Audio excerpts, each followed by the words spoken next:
नमस्कार साथियों, आप सभी का हार्दिक स्वागत है आपके अपने YouTube channel smart study with notes में।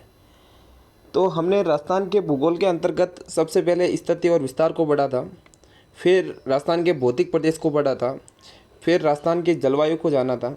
आज हम पढ़ेंगे राजस्थान में मृदा। राजस्थान में मृदा का विस्तार कहाँ कहाँ से। तो सबसे पहले हम रूपरेखा तैयार करते हैं। तो सबसे पहले हम मृदा से संबंधित तथ्य पढ़ेंगे। मृदा का अध्ययन क्या कहलाता है, क्या क्या है, इनका पढ़ेंगे। फिर मृदा का वर्गीकरण किस किसने दिया, इस चीज़ को पढ़ेंगे। फिर जब हम मृदा का वर्गीकरण पढ़ने के बाद मृदा का नाम पढ़ेंगे।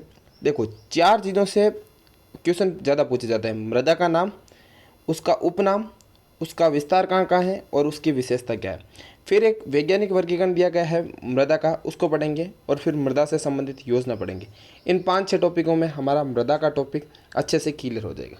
तो आइए हम शुरुआत करते हैं हमारे मृदा के टॉपिक से। आइए हम बात करते हैं राजस्थान में मृदा को। मृदा होती क्या है।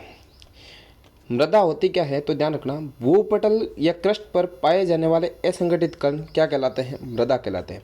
जो भूमि होती है, भूमि पर असंगठित कण जो जुड़े हुए नहीं होते, वो क्या कहलाती है, मृदा कहलाती है। मृदा शब्द की उत्पत्ति सोलम शब्द से हुई है, जो लैटिन भाषा का शब्द है, जिसका अर्थ होता है फर्श। मृदा के निर्माण की प्रक्रिया क्या कहलाती है, तो ध्यान रखना, पेडोजीनेसिस कहलाती है। निर्माण की प्रक्रिया क्या कहलाती है, तो पेडोजीनेसिस। जबकि मृदा का अध्ययन करना क्या कहलाता है, तो ध्यान रखना, पेडोलॉजी कहलाता है। अगर हम बात करें मृदा दिवस कब मनाया जाता है, तो ध्यान रखना, 5 दिसंबर को मनाया जाता है।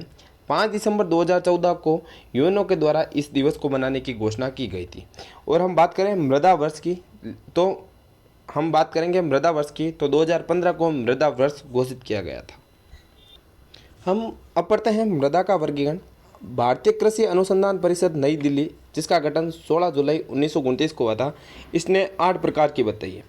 जबकि राज्य का कृषि विभाग है वो 14 प्रकार की बताता है। बीसी जोशी के अनुसार 10 प्रकार है। प्रमुख मृदा 9 है। वैज्ञानिक वर्गीकरण के अनुसार 5 है, जो नवीन और अमेरिकी वैज्ञानिकों के द्वारा दी गई। तो हम बात करते हैं मृदा की। तो हमारे पश्चिमी क्षेत्र में अगर हम देखेंगे तो रेतीली मृदा का विस्तार है। उससे अर्धशुष्क मैदान में जाएंगे तो ध्यान रखना, भूरी रेतीली मृदा का विस्तार है। अगर हम अरावली के आसपास देखेंगे तो सीरोजम या धूसर का विस्तार है। अगर हम पूर्वी एरिया में जाएंगे तो हमारे जलोढ़ मृदा का विस्तार है। अगर हम हाड़ौती के पठार की बात करेंगे तो ध्यान रखना, मध्यम काली मृदा का विकास है। और अगर हम मध्यवर्ती एरिया में देखेंगे, अजमेर के नीचे जो चित्तौड़गढ़ है, भीलवाड़ा है, इधर हम देखेंगे तो लाल पीली भूरी मृदा का विकास है। और अगर हम दक्षिण की ओर देखेंगे तो लाल लोमी जलोढ़ मृदा का विकास है। अब हम एक एक मृदा को लेते हैं। मृदा का उपनाम पढ़ेंगे, इसकी उत्पत्ति पढ़ेंगे, उसका विस्तार क्षेत्र पढ़ेंगे और उसकी विशेषता पढ़ेंगे। तो सबसे पहले हम बात करते हैं रेतीली बलुई मृदा की। तो रेतीली बलुई मृदा का उपनाम क्या क्या है, तो इसे बालू रेत कहते हैं, इसे प्यासी मिट्टी कहते हैं, इसे मरुस्थलीय मिट्टी कहते हैं। और अगर इसकी उत्पत्ति पूछी जाए तो आपको पता होगा कि पश्चिमी मरुस्थलीय की उत्पत्ति 33 सागर से हुई है। तो इस मृदा की उत्पत्ति भी किससे हुई है, 33 सागर और चूना पत्थर के निक्षेपों से। अब हम बात करते हैं रेतीली बलुई मृदा के भी प्रकार हैं। रेतीली बालू, लाल रेतीली मृदा, पीली भूरी मृदा और खारी भूरी मृदा। ठीक है, पीली भूरी मृदा है जो नागौर और पाली में सर्वाधिक विस्तार है। रेतीली बलुई मृदा का विस्तार क्षेत्र अगर हम बात करें तो पूरा पश्चिमी राजस्थान होगा, जो शुष्क मैदान है, जो 0 से लेकर 20 सेंटीमीटर वर्षा वाला एरिया है वहाँ पर। अगर हम बात करें रेतीली बलुई मृदा में फसल कौन कौन सी होती हैं, तो ध्यान रखना, फसल होती है बाजरा और मोट। इसकी विशेषता की बात करें तो सबसे पहले विशेषता यह आती है कि सर्वाधिक मोटे कणों वाली मिट्टी है। क्या है, सर्वाधिक मोटे कणों वाली मिट्टी। दूसरी हम बात करें कि राजस्थान में सर्वाधिक विस्तार है। क्या है, राजस्थान में सर्वाधिक विस्तार, जल धारण क्षमता अधिक है, जल को धारण करने की क्षमता अधिक है। ठीक है, और जल ग्रहण की क्षमता न्यून है। देखो, जल धारण मतलब आप जितना जल डालोगे वो सोख लिया जाएगा, लेकिन जल ग्रहण करने की क्षमता न्यून है, मतलब जल को ज़्यादा देर एकत्रित नहीं रख सकती अपने आसपास के एरिया में, वो मतलब इकट्ठा नहीं कर सकती। ये जल ग्रहण क्षमता है। जो जल ग्रहण क्षमता क्या है, न्यून है। जबकि जल धारण क्षमता, आप जितना जल डालोगे वो सोख लिया जाएगा। वो जल धारण क्षमता अधिक है किसकी, रेतीली बलुई मृदा की। दूसरी मृदा की बात करते हैं तो ध्यान रखना, भूरी रेतीली मृदा। और इस भूरी रेतीली मृदा का विस्तार है अर्धशुष्क क्षेत्र। अर्धशुष्क क्षेत्र का मतलब है 20 से लेकर 40 या 50 सेंटीमीटर वर्षा वाला है। इसमें फसल तो ध्यान रखना ज़्यादातर दलहन फसलें होती हैं, जो दालें होती हैं वो भूरी रेतीली मृदा में होती हैं। इस भूरी रेतीली मृदा में अधिकता किसकी होती है, तो ध्यान रखना फास्फोरस की अधिकता होती है। अगर आपसे ये भी क्वेश्चन पूछा जा सकता है कि फास्फोरस की अधिकता होने पर किस फसल को बोया जाता है, तो ध्यान रखना दलहनी फसलों को बोया जाता है। आगे हम बात करते हैं पर्वतीय मिट्टी, सिरोजम या मरुस्थलीय धूसर। इसका विस्तार कहाँ है, तो ध्यान रखना अरावली का पर्वतीय प्रदेश जैसे सिरोही, पाली, राजसमंद, सीकर और झुंझुनू। यहाँ पर क्या है कि पर्वतीय मिट्टी पाई जाती है अरावली के आसपास के एरियो में। अगर हम बात करें अधिकता किसकी है, तो ध्यान रखना ह्यूमस की अधिकता पाई जाती है। किसमें, सिरोजम, मरुस्थलीय धूसर या पर्वतीय मिट्टी में। अगर हम बात करें फसल, तो यहाँ पर बागानी फसलें होती हैं, जो बागान में होती है वो फसलें यहाँ पर ज़्यादा पाई जाती है। अगर अन्य नाम कहें तो अधूरे निर्माण वाली मिट्टी कहा जाता है। इसका निर्माण किन से हुआ है, तो ध्यान रखना क्वार्टजाइट या नीच चट्टानों से इसका सिरोजम या धूसर मिट्टी का निर्माण हुआ है। आगे हम पढ़ते हैं जलोढ़ मृदा को। तो ये भारत में पहली बात है सर्वाधिक विस्तार वाली है। और राजस्थान में तो आपको ध्यान होगा पूर्वी राजस्थान का जो नदीय क्षेत्र है वहाँ पर इसका विस्तार है। इसकी उत्पत्ति कैसे हुई है, नदियों के द्वारा मृदा के अवसाद के कारण। जलोढ़ मृदा दो प्रकार की होती है, एक तो प्राचीन और एक नवीन। जो प्राचीन मृदा होती है वो बांगर कहलाती है, और जो नवीन जलोढ़ मृदा का निर्माण होता है तो वो खादर कहलाती है। ठीक है, उसका उपनाम अगर बात करें जलोढ़ मृदा का, तो इसको दोमट मृदा, कांप मृदा, कच्छारी मृदा और डेल्टाई मृदा भी कहा जाता है। अगर फसल की बात करें तो फसल कौन कौन सी होती है, तो गेहूं और सरसों का विस्तार ज़्यादा है। जैसे हम जलोढ़ मृदा को देखते हैं तो भरतपुर और अलवर की तरफ सरसों का ज़्यादा है, और थोड़ा बहुत एरिया उत्तरी एरिया भी लेता है तो उसमें गंगानगर वगैरह है तो उसमें गेहूँ का ज़्यादा होती है। अगर हम जलोढ़ मृदा की विशेषता की बात करें तो ये सर्वाधिक उपजाऊ मृदा है। इसमें नाइट्रोजन की अधिकता होती है तथा ह्यूमस की कमी होती है। जबकि अभी हमने पढ़ा था ह्यूमस की अधिकता कहाँ होती है, तो आपको पर्वतीय मिट्टी में ह्यूमस की अधिकता देखने को मिलेगी। आगे हम बात करते हैं लाल पीली मृदा की। इसे भूरी मृदा भी कहा जाता है। ठीक है, इसका निर्माण किससे हुआ, तो ध्यान रखना ग्रेनाइट या नीच चट्टानों से या फास्फोटिक सेल से। इसका विस्तार क्षेत्र बात करें तो जो बनास का बेसिन है, जहाँ पर बनास नदी बहती है, अजमेर, टोंक, बेलवाड़ा, सवाई माधोपुर, यहाँ पर इसका क्या है, लाल पीली मृदा का विस्तार है। और इस लाल पीली मृदा में अफीम का भी उत्पादन ज़्यादा होता है। और ये लाल पीली मृदा सबसे इम्पोर्टेंट मोटे अनाज जैसे जवार के लिए उपयोगी होती है। आगे हम बात करते हैं लाल जलोढ़ या लाल लोमे मृदा। इसका विस्तार पूछा जाए तो दक्षिणी राजस्थान या माही बेसिन, डूंगरपुर, बांसवाड़ा। इसका निर्माण क्वार्टजाइट चट्टानों या कायांतरित चट्टानों से हुआ है। इसमें अधिकता आयरन की होती है। और फसल सबसे ज़्यादा कौन सी होती है, तो ध्यान रखना मक्का की फसल यहाँ पर सबसे ज़्यादा होती है। आगे हम बात करते हैं काली मृदा की। तो काली मृदा की उत्पत्ति के बारे में बात करें तो ये लावा के विखंडन से इसकी उत्पत्ति हुई है। किससे हुई है, लावा के विखंडन से। अगर इसके उपनाम की बात करें तो इसे कपास मृदा, रेगूर मृदा, लावा मृदा या स्वतः जुताई वाली मृदा भी कहा जाता है। इसका विस्तार क्षेत्र पूछा जाए तो हाड़ौती का पठार, कोटा, बूंदी, बारा और झालावाड़। हाड़ौती के पठार में काली मृदा का विस्तार है। विशेषता, इसका जो काला रंग होता है वो किसके कारण होता है, तो ध्यान रखना टिटेनोफेरस मैग्नेटाइट के कारण होता है। लोहे व एल्यूमिनियम की क्या होती है, प्रधानता हो रही है। जल धारण क्षमता अधिक है। ठीक है, जल ग्रहण की क्षमता अधिक है, जबकि जल धारण की क्षमता क्या है, न्यून है। यहाँ पर थोड़ा करेक्शन कर लेना भाई, जल ग्रहण की क्षमता अधिक है और जबकि जल धारण की क्षमता क्या है, न्यून है। स्वतः जुताई वाली मिट्टी है जिसे चरणोजम भी कहा जाता है। और न्यूनतम विस्तार वाली मिट्टी भी कौन सी है, काली मृदा। देखो, जल ग्रहण क्षमता न्यून और जल धारण क्षमता अधिक, ये कौन सी थी, तो रेतीली बलुई मिट्टी थी। जबकि रेतीली बलुई मिट्टी के विपरीत या ऑपोजिट कौन सी है, काली मृदा, जिसकी जल ग्रहण क्षमता तो अधिक है लेकिन जल धारण क्षमता है जो क्या है, न्यून है। आगे हम बढ़ते हैं 8वीं मृदा, जिसका नाम है क्षारीय मृदा। और इस क्षारीय मृदा का उपनाम है इसे रेहे, ऊसर, चौपेन, लवणीय, बंजर मृदा भी कहा जाता है। इसका विस्तार कौन सी एरिया में है, तो ध्यान रखना जहाँ जहाँ खारे पानी की झीलें हैं, जैसे सांबर झील है, आज जो भी खारे पानी की झीलें हैं जैसे डीडवाना झील है, पंचपद्रा है, इन झीलों के पास में जो मृदा पाई जाती है वो क्षारीय मृदा। सर्वाधिक अनउपजाऊ मृदा कौन सी मृदा होती है, तो ध्यान रखना क्षारीय मृदा होती है। अब हम पढ़ते हैं वैज्ञानिक वर्गीकरण। वैज्ञानिक वर्गीकरण में मृदा को 5 भागों में बांटा गया है।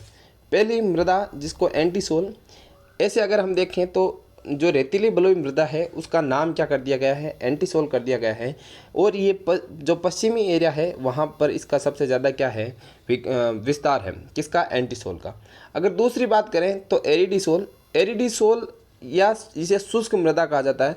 ये अर्धशुष्क मैदान तथा अरावली पर्वतीय प्रदेश है, उनमें ये इस मृदा का विस्तार है।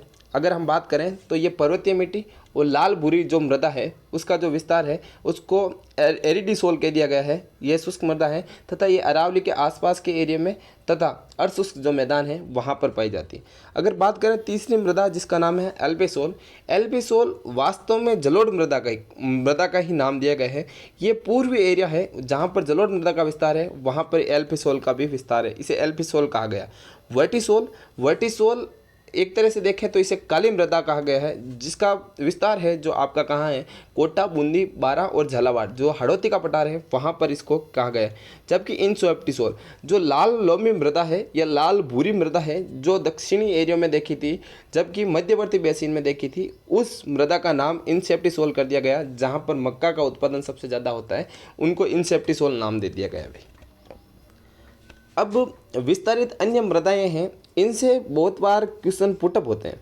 जैसे रेवेरिना मृदा का विस्तार कहाँ पर है, तो ध्यान रखना गंगानगर में है। और सर्वाधिक उत्पादन यहाँ पर किसका होता है, इस रेवेरिना मृदा में, तो ध्यान रखना गेहूँ का। साइरोजेक्स मृदा कहाँ है, तो गंगानगर में है। जिप्सीफेरस मृदा कहाँ है, तो ध्यान रखना बीकानेर में है। सीरोजम कहाँ है, तो नागौर में है। कैल्सी ब्राउन मृदा कहाँ है, तो जैसलमेर बीकानेर में है। नॉन कैल्सी ब्राउन कहाँ है, तो जयपुर भरतपुर के आसपास के एरिया में। नवीन जलोढ़ मृदा कहाँ है, तो ध्यान रखना अलवर भरतपुर में है। नवीन भूरी मृदा कहाँ है, तो भीलवाड़ा अजमेर में है। और पर्वतीय मृदा कहाँ है, तो ध्यान रखना उदयपुर एवं उसके आसपास के एरियो में है। अब हम पढ़ते हैं मृदा से संबंधित योजना। तो एक योजना जिसका नाम है मृदा स्वास्थ्य कार्ड योजना, ये ध्यान रखना 19 फरवरी 2015 से शुरू की गई थी। और इसकी शुरुआत राजस्थान में कहाँ से हुई थी, तो ध्यान रखना सूरतगढ़ गंगानगर में। किसके द्वारा की गई थी, तो ध्यान रखना नरेंद्र मोदी के द्वारा की गई थी। और इस योजना की शुरुआत करने के बाद ही 2015 को क्या किया गया था, मृदा वर्ष घोषित किया था। जबकि इस मृदा स्वास्थ्य कार्ड योजना का नारा क्या था, स्वस्थ दरा तो खेत हरा। और इसका उद्देश्य क्या था, किसानों की पैदावार को बढ़ाना। आगे हम बात करते हैं मिट्टी के परीक्षण के लिए प्रयोगशाला का गठन किया गया था। तो ध्यान रखना मिट्टी के परीक्षण के लिए पहली प्रयोगशाला कहाँ खोली गई थी, तो ध्यान रखना जोधपुर में खोली गई थी। कब खोली गई थी, 1958 में खोली गई थी। जबकि दूसरी जो प्रयोगशाला है वो खोली जा रही है जयपुर में। कौन सी दूसरी प्रयोगशाला, मिट्टी प्रयोगशाला कहाँ खोली जा रही है, जयपुर में। सूखा संभाव्य कार्यक्रम 1974-75 में है। और मरु विकास कार्यक्रम 1977-78 में है, जिसमें केंद्र और राज्य का हिस्सा 75 और 25% है। ये हमने पीछे भी पढ़ा था। ध्यान रखना मिट्टी की पीएच कितनी होती है, तो मिट्टी की जो पीएच होती है 7 से अगर कम होती है तो वो मिट्टी क्या कहलाती है, क्षारीय कहलाती है। और इस क्षारीयता को दूर करने के लिए किसका उपचार किया जाता है, तो वहाँ पर जिप्सम या खड्डी का प्रयोग किया जाता है। अगर बराबर 7 पीएच है तो वे मृदा कौन सी मृदा कहलाएगी, तो उदासीन या उपजाऊ मृदा कहलाती है। जबकि मिट्टी का पीएच 7 से अधिक हो तो वो कौन सी मृदा कहलाएगी, अम्लीय मृदा कहलाएगी। और इस अम्लीयता को दूर करने के लिए किसका प्रयोग किया जाता है, तो ध्यान रखना चूने और रॉक फॉस्फेट का प्रयोग किया जाता है।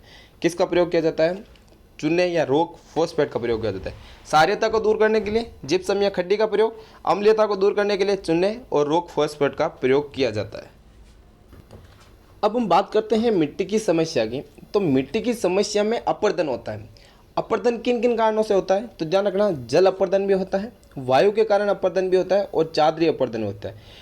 जो अपर्दन होता है, इस अपर्दन को क्या कहा जाता है, मिट्टी का कटाव या स्थानांतरण। मिट्टी एक जगह से कटकर दूसरी जगह चली जाती है, मिट्टी का कटाव होने लगता है, जिससे क्या होता है कि मिट्टी की उपजाऊ जो होती है वो खत्म होने लगती है। इस कारण इस अपर्दन को क्या कहा जाता है, मिट्टी का अपर्दन होता है। इसे किसान की मौत या रेंगती मृत्यु भी कहा जाता है। देखो 3 अपर्दन होता है। जल अपर्दन पूछा जाए तो जल अपर्दन सर्वाधिक कहाँ होता है, तो ध्यान रखना चंबल बेसिन या जो चंबल जहाँ नदी बहती है उस क्षेत्र में। आपको पता होगी चंबल में अवनाली का अपर्दन होता है, उससे बीड़ क्षेत्र बनता है, तो वो जो हरा भरा स्थान बन जाता है वो बीड़ कहलाता है। ठीक है, जो जल अपर्दन होता है वो चंबल क्षेत्र में ज़्यादा होता है। अगर वायु अपर्दन पूछा जाए कि सर्वाधिक कहाँ होता है, तो ध्यान रखना जैसलमेर में होगा, क्योंकि जैसलमेर एरिया में या पश्चिमी एरिया में क्या होती है कि ज़्यादातर वायु चलती रहती है, तेज़ हवाएं चलती रहती है। उसके कारण मिट्टी होती है, मिट्टी एक जगह से दूसरी जगह चली जाती है। और चादरी अपरदन सबसे ज़्यादा कहाँ होता है? सिरों में होता है। सर्वाधिक अपरदन कौन सा होता है? तो ध्यान रखना, सर्वाधिक अपरदन कौन सा होता है? वायु अपरदन। अब हम बात करते हैं कि सेम समस्या, सेम समस्या है क्या? आखिर सेम समस्या क्या है? तो ध्यान रखना, जो दलदली भूमि हो जाती है उसके कारण सेम समस्या उत्पन्न होती है। कारण क्या है कि सर्वाधिक सिंचित व नहरी क्षेत्र होते हैं वहाँ पर वो दलदली एरिया बन जाता है। सर्वाधिक कहाँ होती है? तो ध्यान रखना, जहाँ पर इंदिरा गांधी नहर बहती है, इंदिरा गांधी नहर का जहाँ इंदिरा गांधी नहर का जहाँ बहाव है उस क्षेत्र में सेम समस्या ज़्यादा देखने को मिलती है। इसके उपचार के लिए क्या किया जाता है? तो ध्यान रखना, जिप्सम का प्रयोग तथा यूकेलिप्टस यूकेलिप्टस यूकेलिप्टस मतलब सफ़ेदे का प्रयोग किया जाता है। और इस सेम समस्या के लिए एक चर्चित गांव है जिसका नाम है बांडुपल या बांडुपोल, जो कहाँ है? हनुमानगढ़ में। तो हमने 15-16 मिनट में इस मिट्टी की जो भी चीज़ें हैं, मिट्टी से संबंधित एक एक जो चीज़ है उसको पढ़ने की कोशिश की। आइए हम एक बार क्विक रिवीजन कर लेते हैं। क्विक रिवीजन में हम पढ़ते हैं, मृदा है क्या? भूपटल कृष्ण पर पाए जाने वाले असंगठित कण हैं। इसकी उत्पत्ति सोलम शब्द से हुई है जिसका अर्थ होता है फर्श। इसके निर्माण की प्रक्रिया पेडोजीनेसिस कहलाती है। मृदा का अध्ययन पेडोलॉजी कहलाता है। मृदा दिवस 5 दिसंबर 2014 से बनाया जा रहा है, यूएनओ के द्वारा बनाया गया था। आगे हम बात करते हैं, मृदा का वर्गीकरण 8 प्रकार की भारतीय कृषि अनुसंधान परिषद नई दिल्ली ने बताई है, जबकि कृषि विभाग 14 प्रकार का बताता है। बीसी जोशी ने 10 प्रकार की बताई है। प्रमुख मृदा 8 या 9 होती है। वैज्ञानिक वर्गीकरण के अनुसार 5 प्रकार की मृदा होती है। 8 मृदा में देखो, रेतीली मृदा, भूरी रेतीली मृदा, सीरोजम धूसर, जलोढ़ मृदा, लाल पीली या लाल भूरी मृदा, मध्यम काली मृदा, लाल लोमी मृदा। इसके अलावा हमने एक और मृदा पढ़ी थी जिसका नाम है क्षारीय मृदा। आगे हम बात करते हैं रेतीली बलुई मृदा का, जिसका उपनाम है बालू रेत, प्यासी मिट्टी या मरुस्थलीय मिट्टी। ये सर्वाधिक मोटी कणों वाली मिट्टी होती है। इसकी उत्पत्ति टेटिस सागर और चूना पत्थर के निक्षेपों से हुई है। और इसका विस्तार क्षेत्र अगर पश्चिमी राजस्थान है, जबकि फसल यहाँ पर बाजरा और मोठ सर्वाधिक होता है। विशेषतः राजस्थान में सर्वाधिक विस्तार है, जबकि जल धारण क्षमता तो अधिक है, जल ग्रहण क्षमता क्या है? न्यून है। दूसरी है भूरी रेतीली मृदा, जिसका विस्तार अर्धशुष्क क्षेत्र में है। फसल यहाँ पर दलहन ज़्यादा होती है, अधिकता फास्फोरस की। सीरोजम या मरुस्थलीय धूसर मिट्टी या पर्वतीय मिट्टी या अरावली के पर्वतीय प्रदेश में है और इसकी अधिकता, इसमें ह्यूमस की अधिकता होती है। फसल की बात करें तो यहाँ पर बागानी फसल ज़्यादा है। और अन्य नाम इसे अधूरे निर्माण वाली मिट्टी भी कहा जाता है। निर्माण क्वार्टजाइट या नीच चट्टानों से इसका निर्माण हुआ है। आगे हम बात करते हैं जलोढ़ मृदा। जो प्राचीन जलोढ़ मृदा है भांगर कहलाती है, नवीन जलोढ़ मृदा खादर कहलाती है। भारत में सर्वाधिक विस्तारित वाली मिट्टी है। इसकी उत्पत्ति नदियों द्वारा मृदा के अवसाद से हुई है। इसका उपनाम दोमट मृदा, कांप मृदा, कछारी मृदा, डेल्टाई मृदा। विस्तार है पूरी राजस्थान में है। फसल गेहूं और सरसों होती है, जबकि सर्वाधिक उपजाऊ मृदा है। नाइट्रोजन की अधिकता तथा ह्यूमस की कमी होती है। आगे हम बात करते हैं लाल पीली मृदा, जिसे भूरी मृदा भी कहा जाता है। निर्माण ग्रेनाइट या नीच चट्टानों से हुई है। विस्तार क्षेत्र बनास बेसिन है, मोटे अनाज के लिए प्रसिद्ध है। अगली मृदा लाल जलोढ़ मृदा या लाल लोमी मृदा है, जिसका विस्तार दक्षिणी राजस्थान है, डूंगरपुर बांसवाड़ा। निर्माण क्वार्टजाइट चट्टानों से, अधिकता आयरन की। फसल मक्का यहाँ पर सबसे ज़्यादा होता है। आगे हम बात करते हैं काली मृदा की उत्पत्ति लावा के विखंडन से। उपनाम कपास मृदा, रेगूर मृदा, लावा मृदा, सुदय जुताई वाली मृदा। विस्तार क्षेत्र हाड़ौती का पठार है। विशेषता काले रंग टिटेनोफोरस मैग्नेटाइट की होती है तथा ये मृदा जो रेतीली बलुई मृदा है उसके विपरीत है और न्यूनतम विस्तार वाली मिट्टी है। आगे हम बात करते हैं क्षारीय मृदा की। इसको रहे उत्सर चौपेन और लवणीय मृदा भी कहा जाता है। खारे पानी की झील के आसपास से सर्वाधिक अनुपजाऊ मृदा है। आगे हम बात करते हैं वैज्ञानिक वर्गीकरण में 5 प्रकार की मृदा बताई है। एंटीसोल, एरिडीसोल, एल्पीसोल, इंसेप्टिसोल और फर्टिसोल। अन्य मृदा को हमने पढ़ लिया। इसके बाद मृदा स्वास्थ्य कार्ड योजना 19 फरवरी 2015 से शुरुआत सूरतगढ़ गंगानगर से नरेंद्र मोदी के द्वारा की गई। इस वर्ष को मृदा वर्ष के रूप में मनाया जाता है। स्वस्थ रहा तो खेत रहा, किसानों की पैदावार को बढ़ाना। मिट्टी परीक्षण प्रयोगशाला 2 जगह हैं, जोधपुर और दूसरी है जयपुर। जोधपुर में 1958 में। इसके अलावा मिट्टी का पीएच अगर क्षारीयता ज़्यादा है तो इसके लिए जिप्सम या कड्डी का प्रयोग, अम्लता है तो उसके लिए चूने और रॉक फॉस्फेट का प्रयोग किया जाता है। मिट्टी की समस्या, अपर्दन की समस्या। जल अपर्दन सर्वाधिक चंबल क्षेत्र में होता है। वायु अपर्दन जैसलमेर क्षेत्र में होता है। चादरी अपर्दन सिरोही में होता है। सर्वाधिक अपर्दन वायु का होता है। किसानों की मौत या रेंगती मृत्यु कहा जाता है। सेम समस्या दलदली भूमि सिंचित क्षेत्र में होता है। इंदिरा गांधी नहरी क्षेत्र में सर्वाधिक है। उपचार के लिए यूकेलिप्टस, सफेदा प्लस जिप्सम का प्रयोग और चर्चित गांव है जो बांडुपोल है। हमने 20 मिनट में इस मृदा के टॉपिक को अच्छे से क्लियर करने की कोशिश की है। आपको ये जो पढ़ाया गया टॉपिक है कैसा लगा, आप अपनी प्रतिक्रिया ज़रूर दें, जिससे मेरा हौसला बढ़ता रहे और मैं आगे आपके लिए हर टॉपिक पर अच्छे से कंटेंट उपलब्ध करवा सकूं। Thank you.